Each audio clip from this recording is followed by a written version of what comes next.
यहोवा की महिमा सदा काल बनी रहेगी, यहोवा अपने कामों से आनंदित होवे। बृहस्पतिवार 6 जुलाई 2023। आज के मनन के लिए मैंने आप ही के लिए चुना है न्याय अध्याय 2 और उसका 22वां वाक्य, जिससे उसके द्वारा मैं इजरायलियों की परीक्षा करूं कि जैसे उनके पूर्वज मेरे मार्ग पर चलते थे वैसे ही ये भी चलेंगे कि नहीं। आपका दिन आशीषित हो।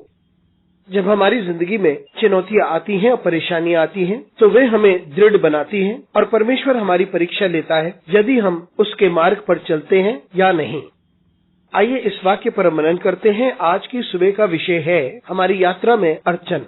ये वह समय की बात है जब यहोशू ने लोगों को कनान प्रदेश में प्रवेश कराया। वे वहां पर रहने लगे और यहोशू मर चुका था। लोग परमेश्वर से दूर हो गए थे और आराधना करना बंद कर दिया था। इस कारण उन्होंने बहुत से दुख भोगे और फिर उन्होंने परमेश्वर को पुकारा। परमेश्वर ने उनके विलाप को समझा और परमेश्वर एक न्यायाधीश को भेजता था जो उनकी सहायता करे, उनकी अगुवाई करे और उन्हें मार्ग दिखाए। लेकिन हर समय एक न्यायाधीश के खत्म होने के बाद वे परमेश्वर से दूर हो जाते थे और इस कारण से परमेश्वर उनसे बहुत नाराज था। उसने यरूशलेम के लोगों को यरूशलेम में ही रखा ताकि वे वहां पर इस बात को समझ सके और वे चुनौतियों को समझें ताकि वे परमेश्वर के रास्ते पर चलना शुरू कर दें। ये चुनौतियां जो उनकी जिंदगी में आए वो इसलिए थे ताकि वे परमेश्वर के मार्ग पर चल सके, ताकि वे परमेश्वर पर भरोसा कर सके और उसी पर निर्भर रहें और उसे निहारें। मित्रों, बहुत से ऐसे समय आते हैं